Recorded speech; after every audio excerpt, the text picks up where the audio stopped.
今日の夜のドリンクは三品茶です。夏に飲む三品茶が美味しすぎて、いつもは沖縄に帰省した時にスーパーとかで大容量パックの三品茶があるから、それを買って帰ることが多いんですけど、ここ数ヶ月帰省できてないので、この前コストコで三品茶の大容量パックを買いました。100パックぐらいかな。めちゃくちゃ入ってて1000円ちょいとかだったので、これは買いだって思ってすぐ買った。今日も日記を書こうと思ってシールとかが入っている棚があって、そこを開けたんですよ。こういう本持ってたっけっていう本があって、これなんですけど、パラパラってたまたま開いたページに、日記は気持ちのクレンジングっていうことが書かれてて、簡単に言うと日記の最大の効用はデトックスだと考えているって、この本の作者の方は言ってるんですよ。本なので全部の内容は言えないけど、まとめると、何か文字にして書くことで気持ちの整理ができるみたいなことが書かれてるのかな。ドライブ日記とかおやつ日記、ペットの観察日記、映画日記、コーディネート日記、お片付け日記、ハンドメイド日記とか、自分が書きたいことなら何でもいいから、何かまずは書いてみてくださいっていうことを書いてますね。前一回読んでたんですけど、ちょっと内容を忘れちゃってるので、また今度ね、休日とかにゆっくりカフェで読んでみたいと思います。確かにいて、この気持ち忘れていたなっていうのとか思い出させてくれる本、今も本屋さんにあるのかな。はい、なので日記を書きます。ペンがいくつかバラバラになってたので、これね、これを母からもらったペンケースに入れます。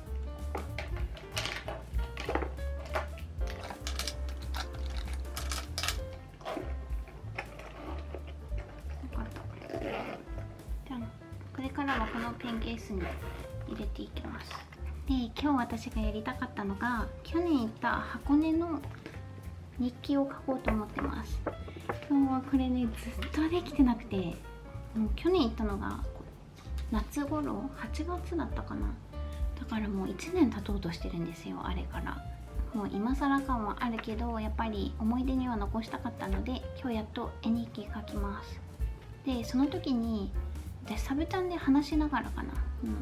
1日の予定を立ててたと思うんですけど、それをね、この紙があったので、これ捨てずに持っておいてよかったって思いました。これを絵日記に使います。まず1日目は箱根湯本に着いて、そこからホテルに荷物を預けて、でポーラ美術館、ラリック美術館、それでホテルに戻ってますね。で2日目がホテルからガラスの森美術館に出発して、箱根美術館でその後帰宅してます。懐かしい。美術館に行ったらこういったね、チケットとかもらえたんですけど、これもちゃんと取っておいてたので使います。私がちゃんとここに入れてる、もう過去の私ありがとうって言いたいのチケットとか、夜ご飯がめちゃくちゃ美味しかったんですよ。ホテルでコース料理だったんですけど、で美味しかったから、このメニュー表も持ってきました。あとはホテルのポストカードですね。これも貼ろうかな。で、美術館デコの時に使いたかったこういったシール、これダイソーで数ヶ月前に買ったのがあるので、これを今日積極的に使っていきます。とりあえず美術館デコに使えそうなシールとペーパーも持ってきました。この紙の貼り付けから始めます。そうだ、これもね、何を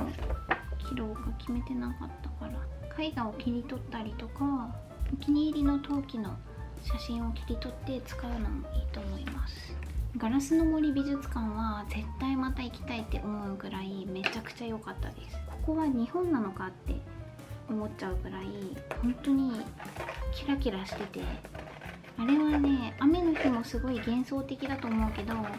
私が行った日はめちゃくちゃ晴れてて、晴れの日で良かったなって思いました。まずガラスの森美術館の入り口に入るとお庭が見えるんですよ。そこにガラスでできたカーテンみたいなものがあって、それがね、もう本当にキラキラしてて、めちゃくちゃ幻想的な世界でした。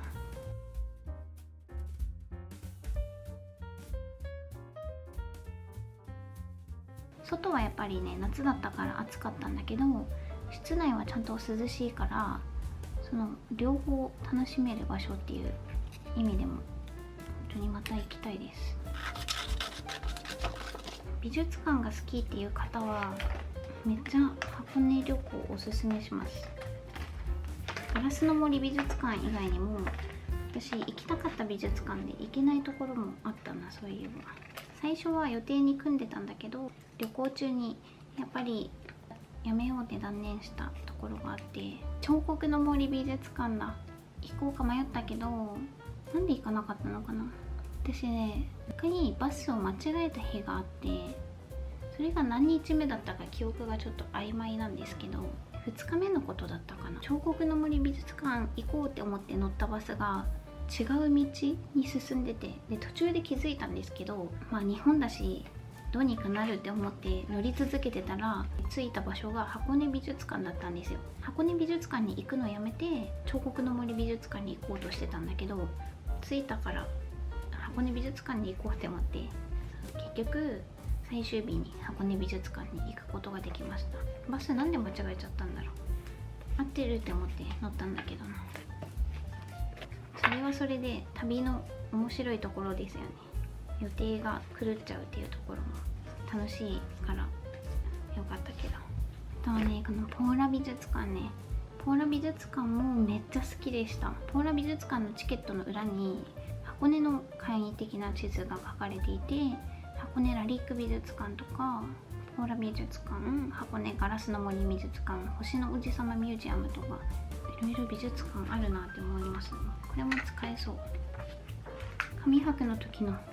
ノートリコすごい可愛いです。箱根のことはいっぱい書きたいことがあるので、見開きページを使って書きます。こういうのね、いっぱい使いたいけどどれも使っちゃうとページが喧嘩しちゃいそうだから、ちょっとおとなしめながら使おうかな。思い切ってここ切っちゃおうかな。写真もありたいから。ホテルはこんな感じになっていて、私が泊まったお部屋がここ見切れてるけど、もうちょいこの辺のお部屋でしたね。ちょっとロビーから離れてたんですよ。ここにお茶する場所があって、で私がね箱根に着いた日すっごい大雨だったんです。移動は新幹線じゃなくて特急列車だっけなって行って、で途中からバスに乗り換えたんですけど、その日雨ってことは分かってたはずなんですけど、私なぜか傘をね置いてきちゃったんですよ。だからもうバス停からホテルまではたった15秒ぐらいなのに、もうそのちょっと走っただけでずぶ濡れになりました。もうそれぐらい雨がすごかった。でそこから私の予定がちょっと狂って、着いたらすぐに行こうと思ってた美術館があったんですけど、雨でそれどころじゃなかったので、ひとまず休憩しようと思ってホテルのロビーのところで温かいカフェラテだけ飲んで過ごしてました。そこで3、40分ぐらい過ごして、で雨がちょっと落ち着いたなっていうタイミングでポーラ美術館まで行きました。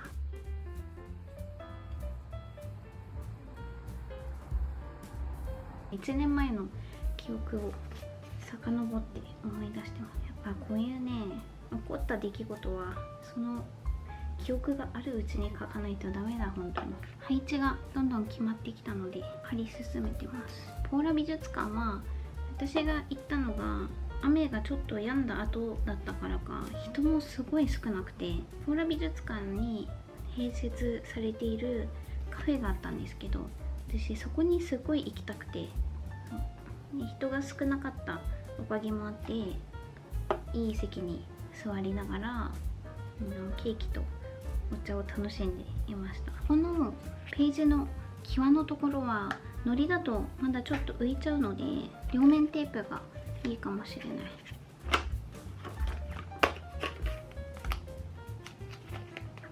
完璧。めっちゃ強力に貼れました。正方形の付箋も使ってみます。サーテリエって小さめの可愛いシールを出しているところのメモパッド、これは福岡で買ったものです。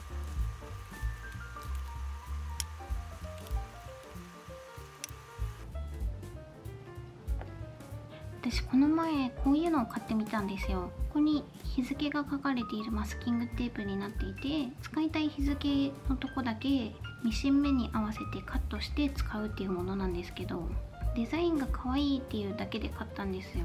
でも使い方がいまいちよく分かってない。こうやってあるじゃないですか。でもし私が18っていう数字使いたいってなったら、これを18まで持っていってカットするっていうことなのかな。それかもう無印のスケジュール帳みたいな感じで、日付を自分で書くタイプのスケジュール帳にこれを貼っていくっていうことなのか。そしたら毎日分使えるから、そういうことなのか。これまた来月のスケジュール帳デコで使ってみたいと思います。覚えてたらの話だけど、1マスだけ数字が書かれてないのがあるから、これは自由に書けるってことなのかな。この数字が書かれているものはまた別の機会に使うとして、これは可愛いかもしれない。写真の端っこの方に背景が透明のシール貼るのめっちゃ可愛いと思ったの。見てみます。これだとちょっとシンプルだから、可愛い。動物のシールで、そういえば私うさぎのマスキングテープ持ってたなって思って、これがあるの思い出したので、これを下の方に貼ります。めっちゃ可愛い。やっぱ背景が透明のシールだとこういうのに使えますね。一気にメルヘンになった。ちょっと出すところを最初で決めておいて、ここに貼る。音符のシールとかがあったので、ここに貼っちゃう。すごい、ダイソーのシールめちゃくちゃ使える。はい、一旦ベースが完成しました。こんな感じです。で、ここに空のシールを貼ったんだけど、わかるかな。ここがね、ちょうどいい具合に切れてるんですよ。手でちぎったらいい感じにちぎれました。はい、じゃあここに文字を書いていきます。いつもはジェットストリームのペンで書いてるんだけど、今日は気分的にアドビのボールペンで書いてみます。このボールペンめちゃくちゃ書き心地いいな。こういうね、もらったボールペンとか企業からいただいたボールペンとかが意外とめっちゃ書きやすかったりするんですよね。これどこのか書かれてないの？サラサって書かれてる。サラサめっちゃ書きやすいですね。すごい。これなくなったらサラサでボールペン買ってもいいぐらい書きやすい。1泊2日って書きたかったのになぜか2って書いちゃった。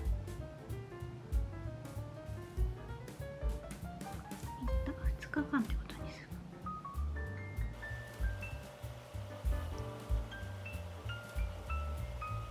最近喋った人が言ってたんだけど、今の時代文字を書くことが減ってきちゃって、書きたい文字が、特に漢字がどんな漢字だっけってなるんですよねっていうのを話してて、めっちゃわかるって思いました。私もね、なんか頭の中ではこの漢字だろうなっていうのが出てはくるんだけど、確信がないので結局調べて合ってるか確認するっていう感じなんですよね。だからこうやって文字書くのは頭の体操にもなると思って日記書かないとね。一人旅大好きなんだけど、唯一私がちょっとね物足りないなって思うのは、食の美味しさを誰かと分かち合えないっていうのがちょっとね物足りないなって思いますね。一人で美味しいものに出会っても心の中で美味しい、でも誰かに伝えたい、その感情を抑えるっていうね。それがお店の方にすごい美味しいですって言う時はたまにあるけど、基本一人で食べる時は無言で食べるしかないんですよね。その箱根旅行の時は写真とか動画を撮ってたので、そのホテルの部屋に戻ってから家族にめっちゃ美味しかったって連絡した記憶はあります。箱根で美術館をすごい堪能したんですけど、結局やっぱ一番心に残るのって食べ物だなって思いました。もちろん美術館の絵も本当に感動したし、建物とかも美しくてまた見たいなって思うんだけど、でもやっぱカフェとかもまた行きたいって思うし、さっきも話したポーラ美術館のカフェで食べたリンゴみたいな形の、リンゴではないんですけどフランボワーズのケーキがあって、ほんとこんな感じの形なんですよ。これにヘタがなくてツヤンとしてて中がムース状になってるケーキがあって、それがめっちゃ美味しかったんですよ。それに見立ててこのヘタの部分はちょっと切り取って貼ろうと思います。あとここの美術館のアートミュージアムも最高に良かったです。そこで買ったカップとソーサーがもうお気に入りすぎて本当に買ってよかったなって思いました。私さっきこのスケジュールを見た時にラリック美術館って言ったんだけど、ラリック美術館結局行けなかったのを今思い出しました。多分もう閉館後だったのか、その時間に行っても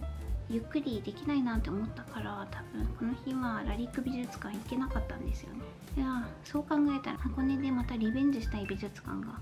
結構ありますね。